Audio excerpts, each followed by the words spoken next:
আসসালামু আলাইকুম। আলহামদুলিল্লাহ, আজকে প্রায় অনেক দিন পরে রাত্রের খাবার খাইতে বসলাম। তার কারণ হচ্ছে যে আমি শাহাদাত ভাইকে বলছিলাম যে আমার জন্য 1 কিলো গরু মাংস নিয়ে আসার জন্য, কিন্তু উনি বাজারে গিয়ে গরু মাংস না পেয়ে নিয়ে আসছে 1 কিলো গরুর কলিজা ফ্রেশ দেখে। নিয়ে এসে উনি কেটে কুটে রেডি করে রাখছেন, তার সাথে উনি একটা লাউ আনছেন। আমি জানতাম না যে উনি লাউ আনছেন আর লাউ দিয়ে কলিজা রান্না করে, এটাও আমি জানতাম না। তো উনি সব কিছু কেটে কুটে আমাকে ডাক দিছে। আমি এসে তারপরে কি জানি রান্না বসানোর জন্য কলিজাগুলি প্রথমে গরম পানিতে সিদ্ধ দিলাম, যাতে ওখান থেকে ময়লাগুলি উঠে যায়।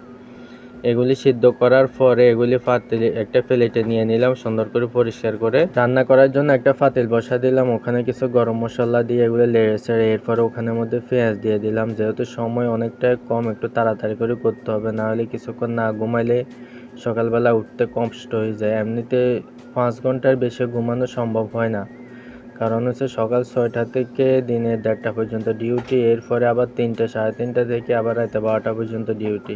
এখন আমার কিছু আপন মানুষ বলতেছে যে এত কষ্ট কেন করতেছে। আরে ভাই, এমন এক সময় গেছিল আমার বাবার ইনকাম ছিল না, কিন্তু আমার আপনজনদের অবহেলা, অত্যাচার এগুলি চলতে থাকতো।